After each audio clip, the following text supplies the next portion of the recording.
तो नमस्कार दोस्तों, स्वागत करते हैं आपका अपना चैनल VCI एजुकेशन पर। चलिए अब शुरू कर रहे हैं हम लोग भारत का राज्य व्यवस्था, क्योंकि इससे पहले हम लोग 2 सब्जेक्ट पूरी तरीके से कंप्लीट कर चुके हैं। इससे पहले हम लोग भारत का भूगोल और मॉडर्न हिस्ट्री, जिसे आप आधुनिक इतिहास कहते हैं, उसे हम लोग पूरी तरह से छोटे-छोटे खंडों में बाँट कर कंप्लीट कर चुके हैं। अब हम लोग शुरू किए हैं भारत का राज्य व्यवस्था, यानी आप कह सकते हैं भारत का संवैधानिक विकास। इससे इम्पोर्टेंट जो भी इम्पोर्टेंट क्वेश्चन आपके एग्जाम में देखने को मिलता है, उस सारे क्वेश्चन को कवर किया जाएगा इस वीडियो में। तो चलिए दोस्तों शुरू करते हैं एक-एक क्वेश्चन को। और हम लोग जो कर रहे हैं वो चैप्टर वाइज कर रहे हैं, यानी एक चैप्टर समाप्त होता है तो ही हम लोग दूसरे चैप्टर को भी कंप्लीट करते हैं। तो आइए हम लोग आज सीखेंगे भारत के संवैधानिक विकास में कौन-कौन ऐसे क्वेश्चन हैं जो आपके एग्जाम ऑफ पॉइंट व्यू से बहुत ज़्यादा इंपॉर्टेंट है। तो देखिए, सबसे पहला क्वेश्चन आपके सामने है मेरे दोस्त, और ये राइट आंसर भी यहाँ पर लिखा हुआ है। तो देखिए लिखा गया है कि रेगुलेटिंग एक्ट जो आया था 1773 में, इसके द्वारा सर्वोच्च न्यायालय की स्थापना कहाँ की गई थी। यानी क्वेश्चन का कहने का मतलब है कि रेगुलेटिंग एक्ट आया था 1773 में, उस एक्ट में ये बात कही गई कि भारत में सर्वोच्च न्यायालय की स्थापना की जाएगी। तो कहाँ की गई ये आपको बताना है। तो दोस्तों ये कही गई कलकत्ता में। कहाँ की गई? तो कलकत्ता में। लेकिन 73 में एक्ट आया था और कलकत्ता में कब स्थापना की गई? तो 1774, यानी 1 साल बाद कलकत्ता में सर्वोच्च न्यायालय की स्थापना कर दी गई। हम आपको बता दें रेगुलेटिंग एक्ट के बारे में। तो देखिए, रेगुलेटिंग एक्ट ब्रिटिश संसद द्वारा पास किया गया एक महत्वपूर्ण एक्ट था, क्योंकि इससे पहले कोई एक्ट वगैरह नहीं आता था। और भारत को मतलब चलाने के लिए, समझ सकते हैं, ये लोग एक संविधान के रूप में इसे यूज करते थे। भारत को रेगुलेट करने के लिए, मतलब भारत को चलाने के लिए तरह तरह के एक्ट लेकर आते थे। उसी में से इन लोग का पहला एक्ट था जिसे आप रेगुलेटिंग एक्ट कह सकते हैं। इसके तहत कलकत्ता में सुप्रीम कोर्ट की स्थापना की गई दोस्तों, और ये भारत का सर्वोच्च न्यायालय था। और इसमें क्या हुआ था, इसमें आप देखेंगे कि 3 सहायक जज हुआ करते थे और 1 मुख्य न्यायाधीश हुआ करते थे। तो इस तरह की बात हुई रेगुलेटिंग एक्ट के द्वारा। अब हम लोग चलते हैं दूसरे क्वेश्चन में। आइए आज हम लोग का दूसरा क्वेश्चन देख सकते हैं। दूसरा क्वेश्चन भी आपके सामने है कि भारत के प्रशासन में भाग लेने का अधिकार किस अधिनियम के द्वारा मिला। यानी इस क्वेश्चन में बताना है कि भारतीय जो लोग थे उनको भारत के प्रशासन में भाग लेने का अधिकार किस अधिनियम के द्वारा मिला दोस्तों। तो ये जो अधिनियम इन लोग का आता था चार्टर एक्ट। देखिए एक्ट आया, एक्ट के बाद अब लोग एक्ट पढ़ेंगे। एक्ट जो आता था चार्टर एक्ट, ये 20-20 साल पर आता था। उसी में से एक एक्ट था चार्टर एक्ट, ये आया था 1837 में। इसमें कहा गया कि जितने भी लोग भारतीय हैं, मतलब शिक्षित भारतीय, अगर वो चाहते हैं कि भारतीय प्रशासन में भाग लें तो उनको एक एग्जाम, मतलब एंट्रेंस एग्जाम देना होगा। और एंट्रेंस एग्जाम बहुत टफ हुआ करता था, उस पर बात हम नहीं करेंगे। मतलब आप समझिए कि उनको एक एग्जाम देने की बात इस एक्ट में कही गई, और जो लोग इस एग्जाम में पास करेंगे वो भारतीय प्रशासन सेवाओं में भाग लेने का अवसर उनको मिलेगा। तो ये एक प्रतियोगी परीक्षा के माध्यम से मिलता था दोस्तों, लेकिन व्यवहार में ये देखा जाए तो लंबे समय तक टिक नहीं पाया। मतलब इसे विरोध करके हटा दिया गया कि भारत के लोग प्रशासनिक सेवा में भाग लेंगे तो अपने स्तर से काम करेंगे। तो इसी तरह से अंग्रेज इसको दबा दिए और ये ज़्यादा दिनों तक चल नहीं पाया। आइए अगला क्वेश्चन हम लोग देख लेते हैं। अगला भी क्वेश्चन बहुत ज़्यादा इंपॉर्टेंट हो जाता है आपके एग्जाम ऑफ पॉइंट व्यू से दोस्तों। तो देखिए, भारत के विधान परिषद को बजट पर बहस करने की शक्ति किस अधिनियम द्वारा प्राप्त हुई। यानी भारत के विधान परिषद हुआ करता था, उसमें बजट पर बहस करने का, तो बहस करने के लिए भारतीयों को शक्ति कब दी गई, किस अधिनियम के द्वारा। तो भारत परिषद अधिनियम देख रहे हैं, पहले एक्ट आया उसके बाद अधिनियम आता था दोस्तों। तो ये आया था 1892 में।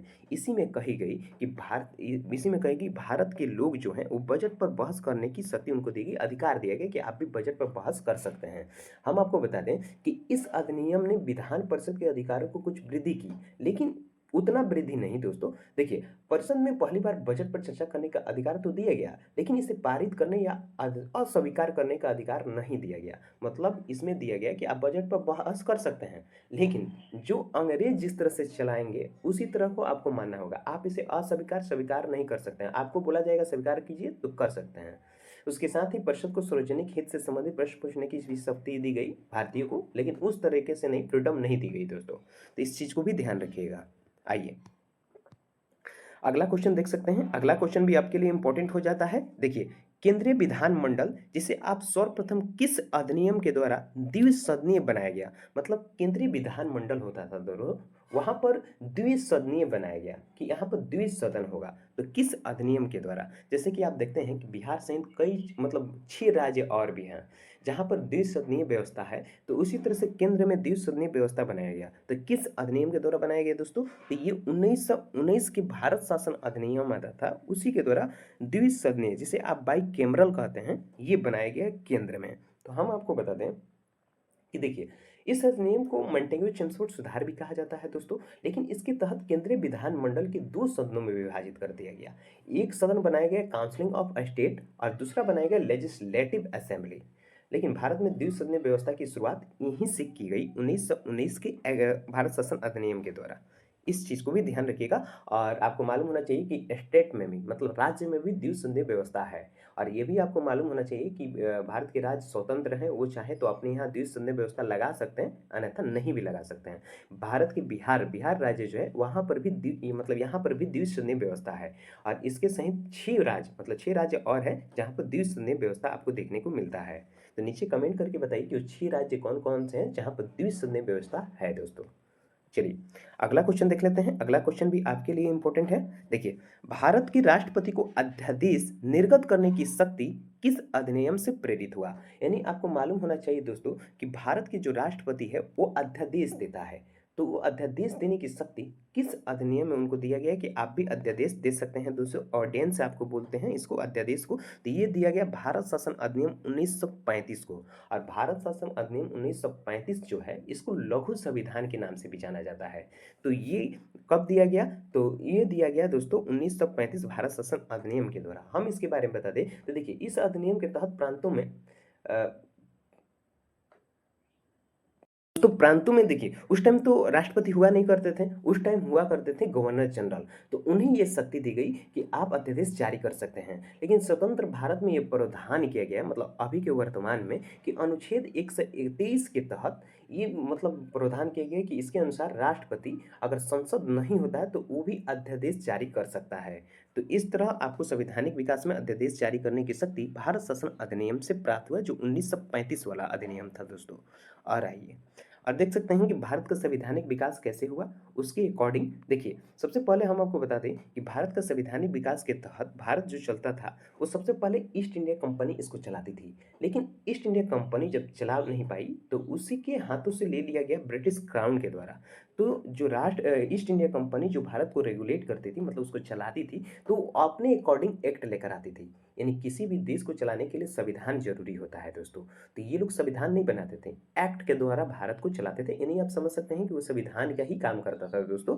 जैसे कि नियम कानून बनाना, तो संविधान में तो यही तो हम बनाते हैं। तो उसी तरह से ये लोग एक्ट लेकर आते थे, और हर एक एक्ट में तरह तरह के कानून लेकर आते थे और तरह तरह की बातें रखते थे दोस्तों। उसी तरह से ईस्ट इंडिया कंपनी जो भारत को रेगुलेट कर रही थी, जब चला रही थी, तो उसके द्वारा बहुत तरह से एक्ट लेकर आया गया। देख सकते हैं, सबसे पहला एक्ट 1773 में, जिसे आप रेगुलेटिंग एक्ट कहते हैं दोस्तों, ये डेट वाइज पूछ लिया जाता है। और उसके बाद पीट्स इंडिया एक्ट आया था दोस्तों 1784 में। चार्टर्ड एक्ट आया था 1793 में। उसके बाद आप देखेंगे कि हर तरह से एक्ट आपको देखने को मिलेगा 20-20 साल पर। यहाँ पर देखिए, एक आया था एक्ट 1813 में, दूसरा 1833 और तीसरा 1853। तो इस तरह से ईस्ट इंडिया कंपनी के अंतर्गत इतने एक्ट आए थे। उसके बाद जब 53 वाला एक्ट समाप्त हो गया, तब तक ब्रिटिश क्राउन अपने हाथों में भारत के अधिकार को ले लिया। क्योंकि भारत में एक बहुत बड़ा दंगा हो जाएगा दोस्तों 1857 वाला, उसके द्वारा ब्रिटिश क्राउन अपने से चलाएगा।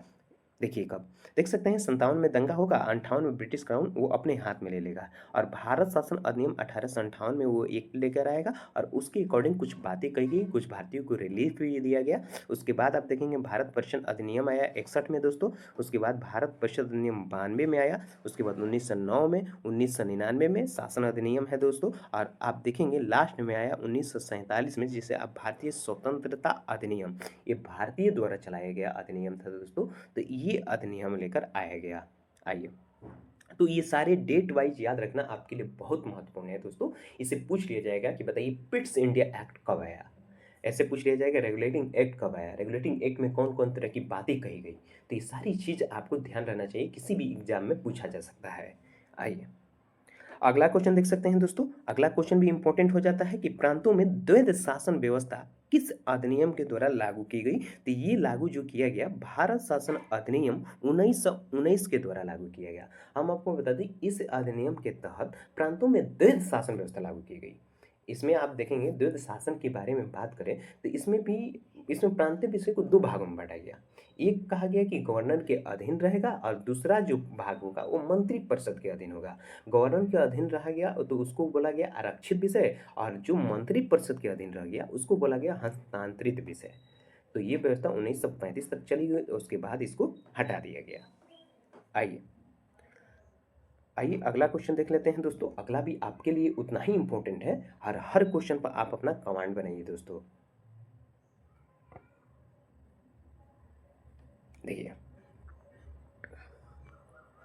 अगला क्वेश्चन है दोस्तों बहुत ज़्यादा इंपॉर्टेंट। देख सकते हैं कि अखिल भारतीय संघ स्थापित करने का प्रावधान किस अधिनियम में किया गया। यानी इस क्वेश्चन में बताना है कि अखिल भारतीय संघ जो है उसे स्थापित करने का प्रावधान किस अधिनियम में किया गया दोस्तों। तो ये अधिनियम था भारत शासन अधिनियम 1935 में इसका प्रावधान किया गया। इसके बारे में बताते हैं तो देखिए 1935 के अधिनियम भारत के संघीय शासन का प्रावधान किया था, और इसमें प्रांतों को देशी रियासतों को मिलाकर एक अखिल भारतीय संघ बनाने की योजना भी बनाई गई थी दोस्तों। और देखेंगे कि देशी रियासतों ने इस संघ में शामिल होने से इनकार भी कर दिया था, लेकिन इसे लागू नहीं हो पाया था। इनकार कर देगा लोग और बाद में इसे हटा दिया जाएगा।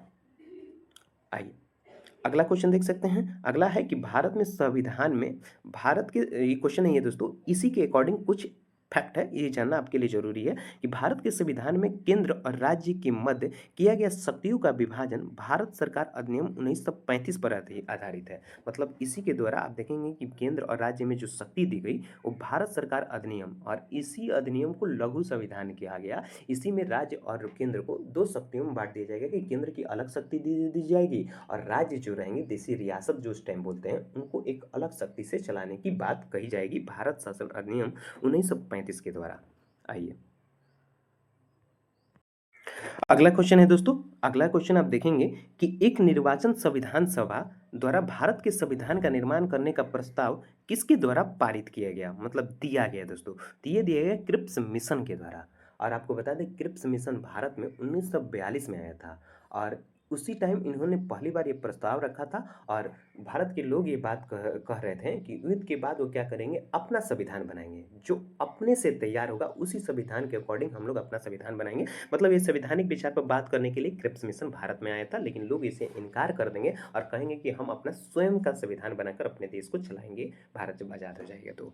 आइए अगला क्वेश्चन देखेंगे। अगला क्वेश्चन भी इंपॉर्टेंट है। देख सकते हैं कि भारत के संविधान सभा का गठन किसके अंतर्गत किया गया। मतलब भारत में एक संविधान सभा बनाया गया, इसका गठन किसके द्वारा किया गया दोस्तों। तो कैबिनेट मिशन जो आया था 1946 ईस्वी के अंतर्गत, उसी के द्वारा भारतीय संविधान सभा का गठन किया गया। और हम आपको बता दें दोस्तों कि कैबिनेट मिशन 46 में आया था तो, लेकिन ब्रिटिश सरकार ने कैबिनेट मिशन को भारत भेजा था, और इसके प्रस्ताव के अनुसार संविधान सभा का गठन हुआ।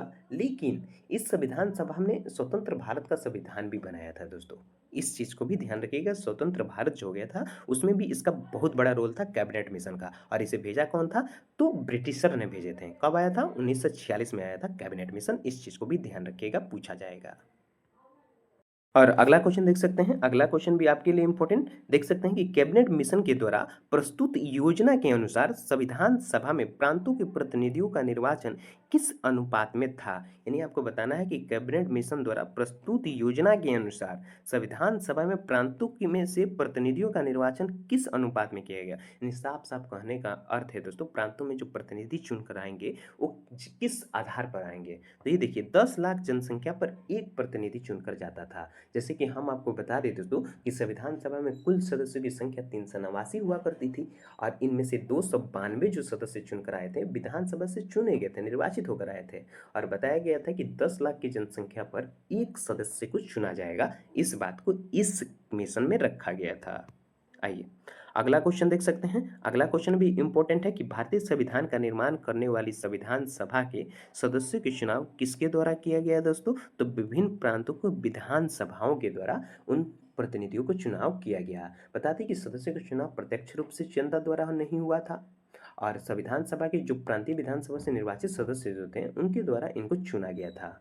तो इस बात को भी ध्यान रखिएगा, जनता इनको नहीं चुनकर भेजी थी, मतलब जो निर्वाचित सदस्य हैं उन्हीं के द्वारा इनको चुना गया था। इस बात को ध्यान रखिएगा।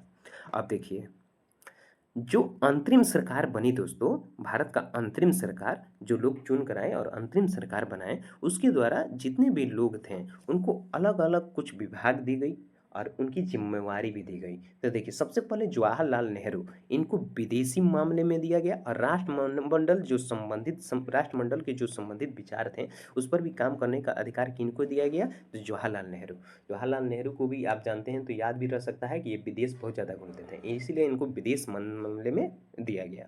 उसके बाद सरदार वल्लभ भाई पटेल को गृह और सूचना प्रसारण विभाग दिया गया दोस्तों।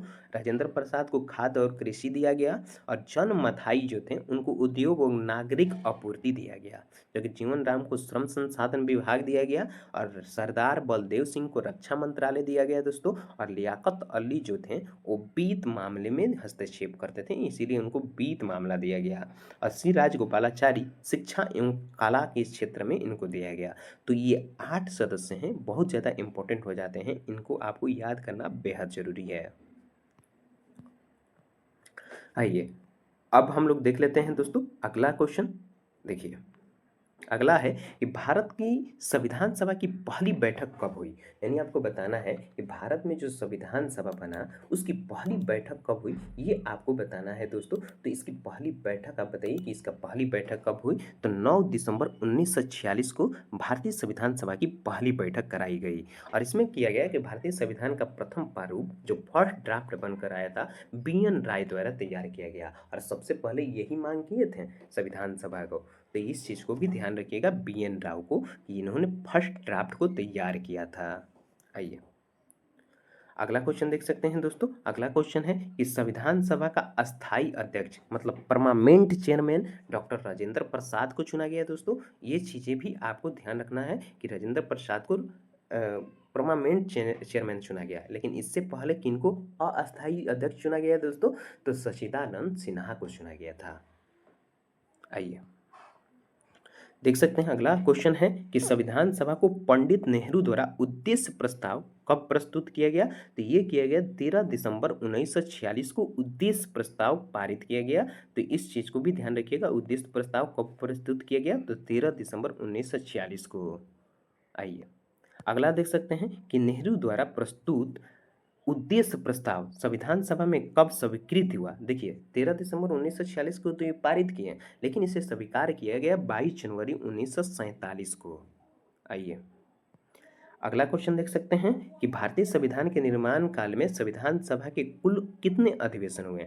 मतलब संविधान सभा जब बन रहा था तो उसका अधिवेशन हो रहा था, सेशन हो रहा था, तो उसमें कुल 11 सेशन हुए थे, तब जाकर संविधान सभा मतलब संविधान निर्माण हुआ था। और उसमें जो कुल समय संविधान को बनाने में जो कुल समय लगा था वो 2 वर्ष 11 माह 18 दिन लगे थे। और नीचे क्वेश्चन में लिखा है कि भारतीय संविधान के निर्माण में संविधान सभा को कितना दिन लगा दोस्तों?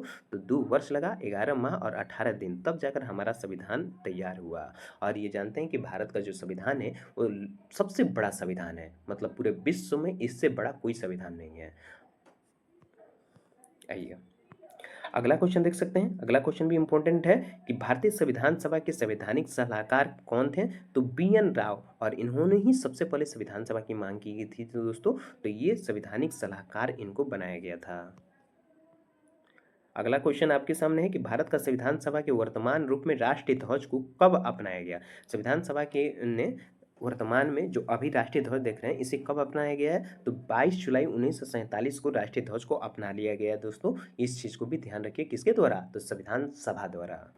और आपको मालूम होना चाहिए संविधान सभा की प्रथम बैठक की अध्यक्षता सच्चिदानंद सिन्हा, जिन्हें अस्थायी अध्यक्ष किया गया दोस्तों। बाद में आप देखेंगे राजेंद्र प्रसाद को अस्थायी अध्यक्ष चुन लिया जाएगा। अगला क्वेश्चन देखिए दोस्तों। अगला क्वेश्चन है कि भारत का संविधान कब स्वीकार कर लिया गया दोस्तों? तो 26 नवंबर 1949 को ये पूरी तरीके से संविधान को स्वीकार कर लिया जाएगा दोस्तों। ये चीजें पूछा।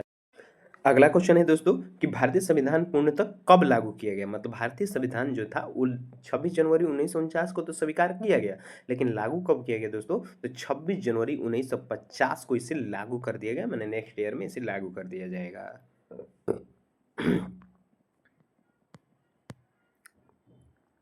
और यहाँ पर संविधान सभा जो बना था दोस्तों, उसके अकॉर्डिंग कुछ बातें कही गई जो आपको जानना ज़रूरी है दोस्तों। तो देखिए बता देते हैं आपको, 9 दिसंबर 1946 को संविधान सभा की प्रथम बैठक हुई दोस्तों। कब हुई? प्रथम बैठक।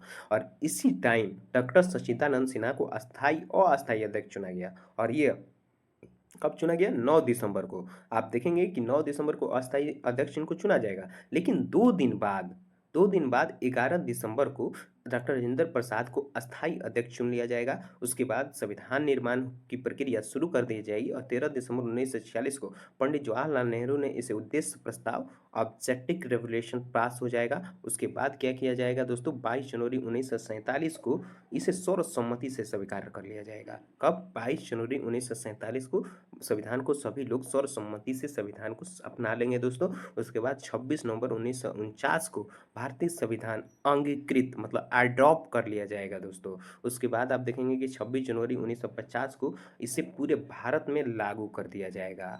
तो ये चीज़ें रही और ये जो पार्ट है इसे आप स्क्रीनशॉट करके रख लीजिएगा और इसमें बहुत सारे क्वेश्चन हैं जो अभी तक पढ़े हैं उसी का ये सार है दोस्तों। इसमें बहुत सारी चीज़ें आपको देखने को मिलेगी। और देखिए अगला क्वेश्चन हम देखते हैं कि भारत का संविधान मूलतः 2 भाषाओं में, हिंदी और अंग्रेजी में लिखा गया था उस टाइम। और अभी का जो करंट है दोस्तों, अभी का जो संस्कृत और मैथिली है उसमें भी संविधान को ट्रांसलेट किया गया है। तो इस चीज़ को भी ध्यान रखिएगा।